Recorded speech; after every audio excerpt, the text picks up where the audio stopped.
Gangsta Recap. Nicholas and Warwick form a duo called the Handymen. They're mercenaries that specialize in killing off troublemakers in Ergostolum. A very deft Nicholas witnesses a whore called Alex being molested.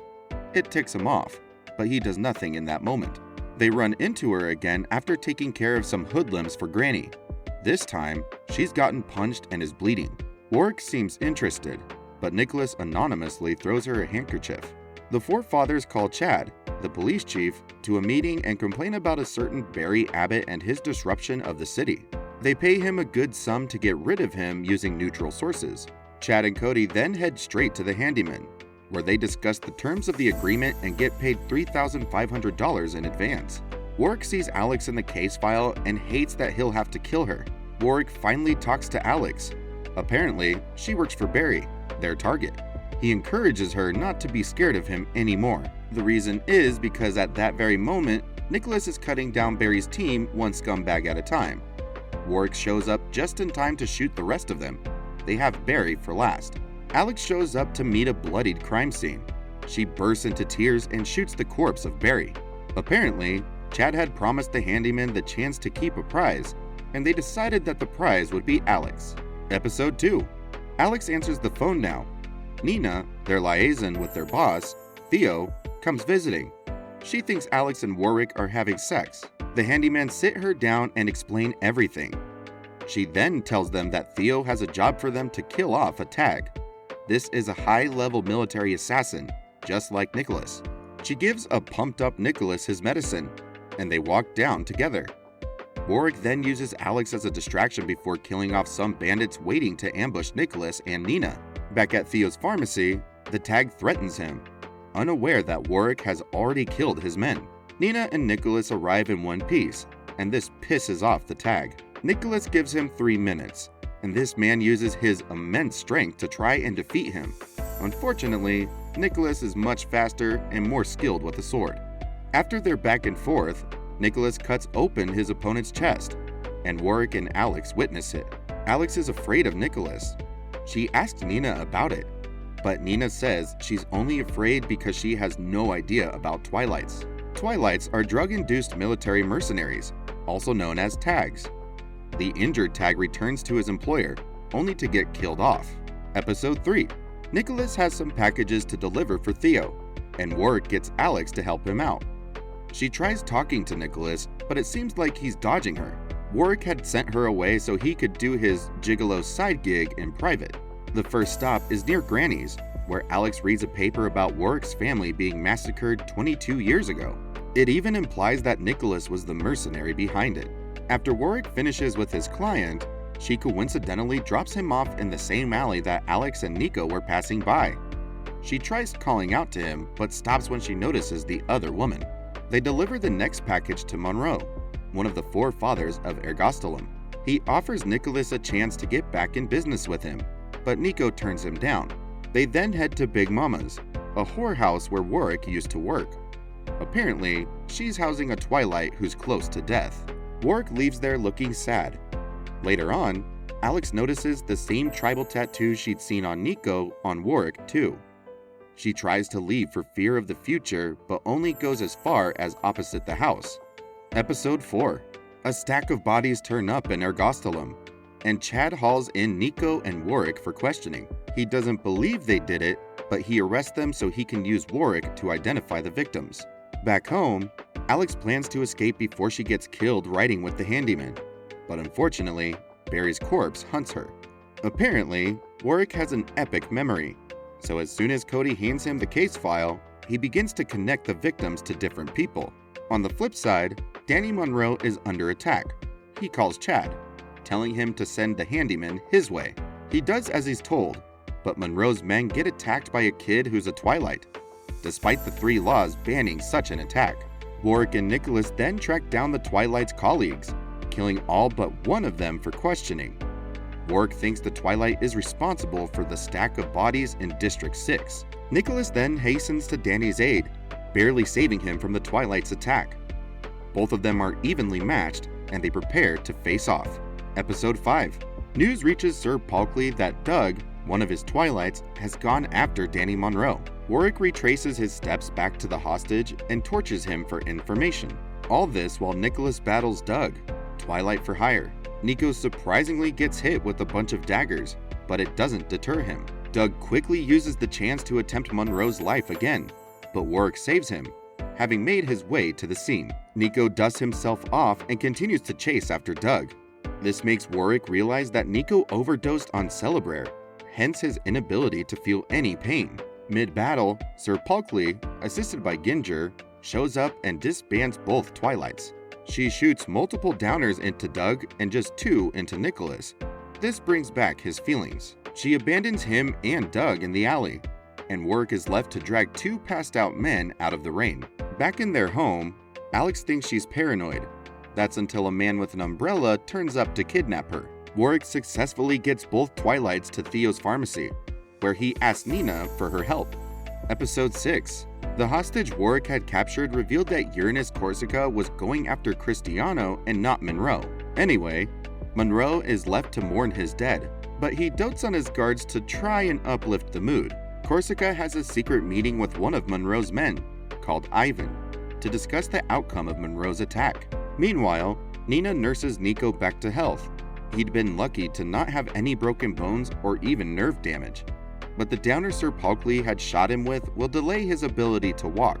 Warwick sits by Nico's bedside and reminisces about how he's always had his back. He later fills him in on the whole Corsica problem when Nico wakes up and then pleads for his help in protecting Monroe. Upon reaching his home, Warwick notices that his door is open. He barges in and sees Theo patching himself up. Alex is missing, but she'd run off because of the side effects of the TB pills her pimp was feeding her. Warwick has to hit his head against hers to get her back to normal. Episode 7. Warwick has a nightmare about the time he found out Nicholas is a Twilight and would need Celebrair for the rest of his life or face untimely death. He awakes in Alex's embrace, and they share a moment. Said Nicholas is now up and about. The same goes for Doug, but he gets recalled into Palkley's guild to be grounded. Officer Chad offers to drop him off. He discusses that with Theo before that, and discovers that all the stacked bodies were Twilights being killed off. The forefathers have a meeting, and everyone begins to throw blame at each other, all except Monroe, who believes the government is responsible for the Twilight deaths. Corsica pretends like he has noticed what to do with it. Meanwhile, Alex visits Theo for a checkup, and he administers mild tranquilizers for her. Somewhere else, Delico and Warwick have a chat where he playfully admits his hatred for Twilights. This is because Nicholas killed Warwick's father. A certain Erica is responsible for the Twilight deaths. She's seen beheading one of them and adding his tag to a multitude of others. As Nico escorts Alex back home, he crosses paths with Erica. Episode 8. Officers Chad and Cody inspect a crime scene and discover that more Twilights turn up dead, but this time they were killed by a human group called Anti-Twilight. Loretta Cristiano invites Warwick to their party, and he in turn chooses Alex as his +1, telling her to wear something nice. As they continue working on Constance's gun shop, Alex falls into a haze about her brother. She begins to get visions of Barry again, but calms down thanks to Nicholas. Later that night, Warwick and Alex attend the Cristiano party, where Marco explains that the Cristianos deal with the circulation of Celebrair, so their role in Ergostulum can't be replaced. The handymen were hired to lure Twilights who joined the anti-Twilight movement and stop them before they could stop any Twilights from coming to the safety of the Cristianos. One by one, they take care of the opposition, while inside the club, Alex has been made to sing. A boy who could only be her brother recognizes the song as he passes by, but he's not allowed to enter. She finishes her song and gets massive applause. Outside, Erica of the anti-Twilight group readies her sword to fight. Episode 9. After Alex's performance, she has a chat with Loretta, but unfortunately, an unknown man tries to attack her. He fails as one of Loretta's Twilights comes to her rescue. Just then, Ivan comes by to deliver some money from Monroe. It is unknown to Loretta that he had hired Erica and Mikhail, her subordinate, to kill off all the Twilights on behalf of Corsica. Warwick and Nicholas catch wind of this and make their way down. Meanwhile, Erica and Mikhail begin the mass slaughter, and Mikhail faces off with Marco and Galahad. Loretta's Twilights. They almost get him, but Erica comes to his rescue, seeing that she's much stronger than Loretta's men. Lucky for them, Nicholas shows up, and although he's called a faker for using drugs, he manages to buy Warwick enough time to shoot a flare. This signals to the Paul Klee Guild, the police, and a host of other people where the danger is. Ginger and Doug immediately find their way to the club. They show up just in time to save Nicholas. Upon seeing that she cannot win, Erica and Mikhail make a run for it, and she goes back to Ivan. In some secret location, Uranus Corsica welcomes Emilio, Alex's younger brother, into his team, which he calls Esminets.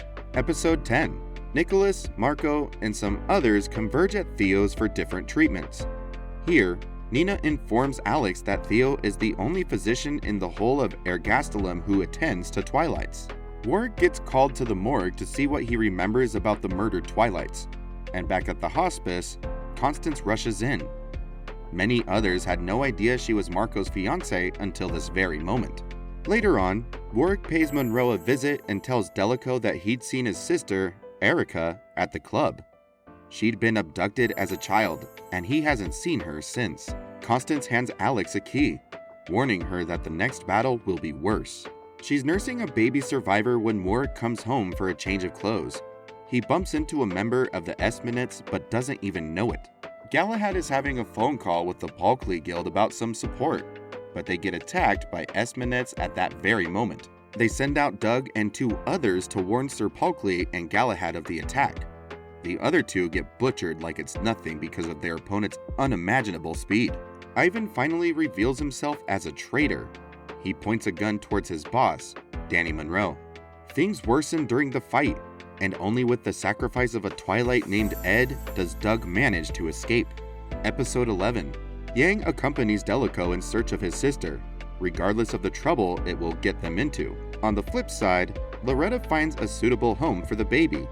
This helps Alex finally remember her brother, and it brings her to tears. Galahad is on his way to the Paul Klee Guild, but gets his attention diverted by a smoke bomb set by Emilio. Doug also gets distracted. This leaves him unguarded, and he gets slashed right in the chest. Sig, Stryker, Beretta, Colt, and Emilio collectively make up the Esminets. Sig is the first to make her way into the Paul Klee Guild. She slaughters Twilight after Twilight with the help of her axe. News of the ruckus gets to Sir Paul Klee, but she's unfazed. Just then, when Sig and Colt come face to face with her, she designates her subordinates to fight them. But before they can, Emilio warns Sig that fighting Paul Klee is not her mission. Delico has a break in the case. A Twilight child named Heather had her sister killed by Erica. Amidst all the smoke, Galahad bumps into Doug, bleeding and heaving for breath. He tries to help him, but Doug slaps away the injection. He dies in Galahad's arms shortly after this. Unknown to Constance, she sells cigarettes to Beretta of the Esminets.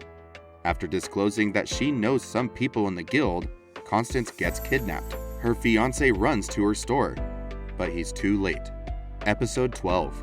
Alex dreams that she has met Nico somewhere before and asks him about it when she wakes up. They're interrupted by guards from Loretta, and they request Nico's assistance in keeping Loretta safe. He immediately follows them.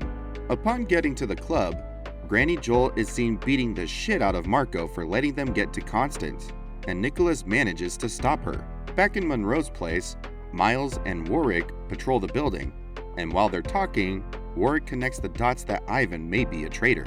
By the time they get into Monroe's office, he's nowhere to be found, but Stryker stares up at them. After Loretta hears the whole story from Marco, she can't help but assemble her men to help search for Constance. A Stryker doesn't stop. A Stryker can't be stopped. He easily kills his way upstairs, but Warwick and Miles think ahead. They set up a trap that ultimately gives Warwick a chance to inject Stryker with 2 vials of downers. Unfortunately, Stryker stabs him in the chest and throws him through a window. Somehow, Nina immediately feels it and is left in shock. Heather leads Delico and Yang to District 6, where she's lost track of Erica. They search the area, but only Delico manages to catch a glimpse of her as she and Mikhail scale from rooftop to rooftop. Thanks for watching. Stay tuned, and don't forget to hit the like and subscribe buttons.